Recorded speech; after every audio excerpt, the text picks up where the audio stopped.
अभी वह मानवी से जाने की इजाजत ले ही रहा था कि उसने साहिल के गले में अपनी दोनों बाहें डाल दीं और उसे अपने ऊपर खींच लिया। फिर वह यह कहते हुए जोरों से उसे भींचते हुए बोली, इतनी जल्दी भी क्या है जीजाजी, सारी रात तो अपनी ही है। आखिर इसी के लिए तो मैंने पेट में दर्द होने का बहाना किया था, ताकि सारी रात तुम मेरी। साहिल की शादी में स्टेज पर जब वर और वधू को मालाएं पहनाई जा रही थीं, तभी दुल्हन की बगल में खड़ी एक खूबसूरत लड़की ने मुस्कुराते हुए अपनी एक आंख दबा दी तो साहिल झेंप गया था। शर्मीला होने के चलते साहिल दोबारा उस लड़की को देखने की हिम्मत नहीं जुटा पाया।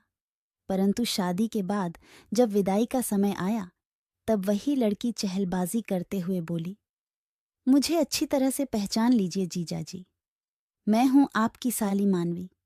दीदी को ले जाने के बाद मुझे भूल मत जाइएगा। नहीं भूलूंगा मानवी, भला साली को भी कोई भूल सकता है?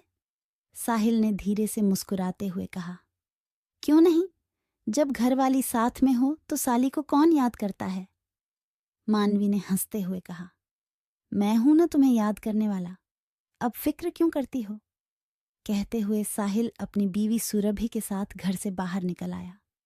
कुछ दिनों के बाद मानवी अपने पिता के साथ सुरभि से मिलने उसके घर आई और 1 हफ्ते के लिए वहीं रह गई, जबकि उसके पिता बेटी से मिलने के बाद उसी रात अपने घर वापस आ गए। मानवी साहिल के बर्ताव से काफी खुश थी। वह उससे घुल मिल कर बातें करना चाहती थी, पर संकोची होने के चलते साहिल खुलकर उससे बातें नहीं कर पाता था। वह केवल मुस्कुराकर ही रह जाता था। तब मानवी झुंझलाकर रह जाती थी। एक दिन सुरभि के कहने पर साहिल मानवी को घुमाने ले गया। जब वह मानवी को ऐतिहासिक जगहों की सैर करा रहा था, तब वह साहिल के संग ऐसे चिपक कर चल रही थी मानो उसकी बीवी हो। मानवी के बदन के छू जाने से साहिल अंदर ही अंदर सुलग उठता। उसकी नज़र मानवी के जिस्म पर पड़ी। साहिल को अपनी तरफ घूरता देख मानवी ने शरारत भरे अंदाज में पूछ ही लिया, क्या देख रहे हो जीजाजी?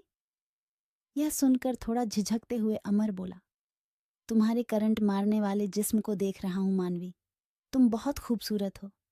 सच? तो फिर हासिल क्यों नहीं कर लेते? मानवी मुस्कुराते हुए बोली। क्या ये तुम कह रही हो? साहिल ने हैरानी से पूछा। हाँ, इसमें हर्ज ही क्या है? आखिर साली भी तो आधी घरवाली होती है, उसे भी तो शादी से पहले तजुर्बा होना चाहिए। मानवी बोली। लेकिन यह तो गलत बात होगी मानवी, तुम्हारी दीदी के साथ धोखा होगा। नहीं नहीं, मुझे कुछ करने के लिए उकसाओ मत। साहिल बोला। आप भी बहुत भोले हैं जीजाजी, मैं आपको दीदी के सामने कुछ करने के लिए थोड़े ही उकसा रही हूं, बल्कि अकेले में। कहते हुए मानवी ने अपनी बात अधूरी छोड़ दी। उसकी बातें सुनकर साहिल कुछ पलों के लिए सिहर उठा। फिर खुद पर काबू पाते हुए वह बोला, तुम तो बड़ी नटखट हो साली साहिबा, किसी का ईमान डिगाना तो कोई तुमसे सीखे, लेकिन मैं तुम्हारी दीदी के साथ धोखा नहीं कर सकता। साहिल की बातें सुनकर मानवी फिर झुंझला उठी, पर उसने अपनी झुंझलाहट का एहसास नहीं होने दिया, बल्कि मन ही मन कहने लगी, देखती हूं कि कब तक तुम मेरे हुस्न के जलवे से बचते हो। मैंने भी तुमको अपनी बाहों में नहीं लिया तो मेरा नाम भी मानवी नहीं। घूम फिर कर घर आने के बाद सुरभि ने मानवी से पूछा, घूम आई मानवी, कैसा लगा जीजाजी का साथ? यह भी कोई पूछने वाली बात है दीदी, प्यारे प्यारे जीजाजी का साथ हो फिर तो। वाह, बड़ा मजा आया। क्यों जीजाजी? खुशी से चहकते हुए मानवी ने ही सवाल कर दिया। यह तो मुझसे बेहतर तुम ही बता सकती हो साली साहिबा। बड़ी मुश्किल से साहिल बोला। मुझे तो सचमुच में बड़ा मजा आया जीजाजी। कहते हुए मानवी ने धीरे से एक आंख दबा दी, जिसे सुरभि नहीं देख पाई, पर साहिल का दिल धड़क गया। रात के समय साहिल और सुरभि अपने कमरे में सो रहे थे। तभी उन्हें दूसरे कमरे से मानवी की जोरदार चीख सुनाई दी। वे दोनों दौड़े दौड़े उसके कमरे में पहुंचे। मानवी अपना पेट पकड़कर जोरों से कराह रही थी। अपनी छोटी बहन का यह हाल देख सुरभि घबराकर पूछने लगी, क्या हुआ मानवी? बता मेरी बहन। पेट में दर्द हो रहा है दीदी, कराहते हुए मानवी ने बताया। पेट में तेज दर्द है, इतनी रात गए, मैं क्या करूं? आप ही कुछ कीजिए ना।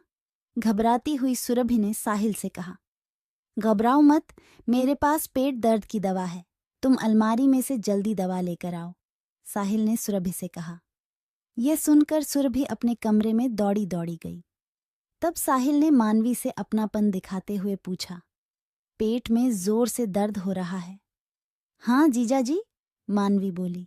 घबराओ मत, दवा खाते ही दर्द ठीक हो जाएगा, थोड़ा हौसला रखो, हिम्मत बंधाते हुए साहिल ने कहा। थोड़ी ही देर में सुरभि दवा ले आई और अपने हाथों से मानवी को खिला दी। फिर भी वह कराह रही थी। चूंकि रात काफी हो गई थी, इसलिए साहिल ने सुरभि से कहा कि तुम जाकर सो जाओ, मैं मानवी की देखभाल करूंगा। पहले तो वह अपनी बहन को छोड़कर जाने के लिए तैयार नहीं हुई, लेकिन साहिल के समझाने पर वह सोने के लिए चली गई।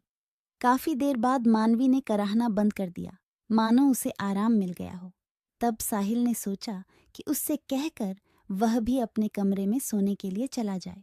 अभी वह मानवी से जाने की इजाज़त ले ही रहा था कि उसने साहिल के गले में अपनी दोनों बाहें डाल दीं और उसे अपने ऊपर खींच लिया। फिर वह यह कहते हुए जोरों से उसे भींचते हुए बोली, इतनी जल्दी भी क्या है जीजा जी, सारी रात तो अपनी ही है। आखिर इसी के लिए तो मैंने पेट में दर्द होने का बहाना किया था, ताकि सारी रात तुम मेरे करीब रहो। क्या तुमने मुझे पाने के लिए पेट दर्द का बहाना किया था? बड़े ही शर्म की बात है कि तुमने हम लोगों के साथ छल किया। मुझे तुमसे ऐसी उम्मीद नहीं थी, गुस्से से बिफरते हुए साहिल ने कहा और उससे अलग हो गया। तो फिर मुझसे कैसी उम्मीद थी जीजा जी? आप भी बच्चों जैसी बातें कर रहे हैं, लेकिन मेरी बेचैनी नहीं समझ रहे हैं। मैं आपके लिए कितना तरस रही हूँ, तड़प रही हूँ, पर आप कुछ समझते ही नहीं। साली पर भी तो कुछ जिम्मेदारी होती है आपकी। क्या मैं प्यासी ही यहाँ से चली जाऊंगी? थोड़ा झुंझलाते हुए मानवी बोली। तुम्हारे मुंह से ये बातें अच्छी नहीं लगती मानवी। मैं तुम्हारा जीजा हूं तो क्या हुआ, उम्र में तो बड़ा हूं, कम से कम इसका तो लिहाज करो। क्यों मुझे मुसीबत में डालती हो? कहते हुए साहिल दरवाजे की तरफ देखने लगा कि कहीं सुरभि तो नहीं आ गई, लेकिन सुरभि दरवाजे की ओट में खड़ी होकर दोनों की बातें ध्यान से सुन रही थी। उसे यकीन ही नहीं हो रहा था कि उसकी छोटी बहन इस तरह की हरकतें कर सकती है। सुरभि खड़ी खड़ी उनकी बातें सुनने लगी। मानवी उलाहना देते हुए कह रही थी, मुझे खुश करके आप तबाह नहीं, बल्कि खुश होंगे जीजा जी। क्यों बेकार में इतना कीमती समय बर्बाद कर रहे हैं? मेरे प्यासे मन को क्यों नहीं बुझा देते? मैं आपका यह एहसान जिंदगी भर नहीं भूलूंगी। आइए और मुझे अपनी बाहों में जकड़ लीजिए। देखिए, यहाँ दीदी भी नहीं है, केवल आप, मैं और यह अकेलापन है। जानता हूं, फिर भी मैं तुम्हारी दीदी के साथ बेवफाई नहीं कर सकता, इसलिए होश में आओ मानवी। तुम अपने आप को संभालो, क्योंकि हर काम का एक समय होता है। इसलिए अपनी इज्जत संभाल कर रखो, जो तुम्हारे होने वाले पति की अमानत है। मैं तुम्हारे पिताजी से कहकर जल्दी ही तुम्हारी शादी करवा दूंगा, समझाते हुए साहिल ने कहा। शादी के बारे में जीजा जी बाद में सोचा जाएगा, पहले आप मुझे अपनी बाहों में तो ले लीजिए। देखते नहीं कि मेरा अंग अंग टूट रहा है। कहते हुए मानवी एक बार फिर साहिल से लिपट गई। साहिल ने गुस्से में उसके गाल पर एक जोरदार तमाचा जड़ दिया और बोला, कितने भरोसे से तुम्हारे पिताजी ने तुम्हें हमारे पास छोड़ा है, और मैं उनका भरोसा तोड़ दूं? तुम्हारी दीदी भी मुझ पर कितना भरोसा करती है, मैं उसका भी भरोसा तोड़ दूं? नहीं, मैं ऐसा हरगिज नहीं कर सकता। हाँ, तुम्हारे संग हंसी मजाक और छेड़छाड़ कर सकता हूं, लेकिन यह भी एक हद तक ही। खैर, रात बहुत हो चुकी है, अब सो जाओ, पर अपने इस जीजाजी को माफ करना, क्योंकि मैंने तुम पर हाथ उठाया है। रुंधे गले से साहिल ने कहा और वहां से जाने लगा। तभी मानवी साहिल का हाथ पकड़कर रोते हुए कहने लगी, माफी आपको नहीं, मुझे मांगनी चाहिए जीजाजी, क्योंकि मुझे गलत फहमी थी। मैंने अपनी सहेलियों से सुन रखा था कि जीजा साली के रिश्तों में सब कुछ जायज होता है, लेकिन आपके नेक इरादे देखकर अब मुझे एहसास हुआ है कि मैं ही गलत थी। अपनी इन हरकतों के लिए मैं शर्मिंदा हूं कि मैंने आपको बहकाने की कोशिश की। पता नहीं कैसे मैं इतनी बेशर्म हो गई थी। क्या आप अपनी इस साली को माफ नहीं करेंगे जीजा जी? कहकर मानवी ने अपना सिर झुका लिया। क्यों नहीं? माफ तो अपनों को ही किया जाता है, और फिर तुम तो मेरी साली हो। कहते हुए साहिल ने प्यार से उसके गालों को थपथपा दिया। साहिल सोने के लिए मानवी के कमरे से निकलकर अपने कमरे की ओर चल दिया। उससे पहले ही सुरभि कमरे में पहुंचकर पलंग पर ऐसे सो गई जैसे कुछ जानती ही न हो। लेकिन उसे अपने पति पर गर्व जरूर हो रहा था कि वह बहकने वाला इंसान नहीं, बल्कि सही रास्ता दिखाने वाला इंसान है। अगले दिन सुबह मानवी काफी खुश नजर आ रही थी।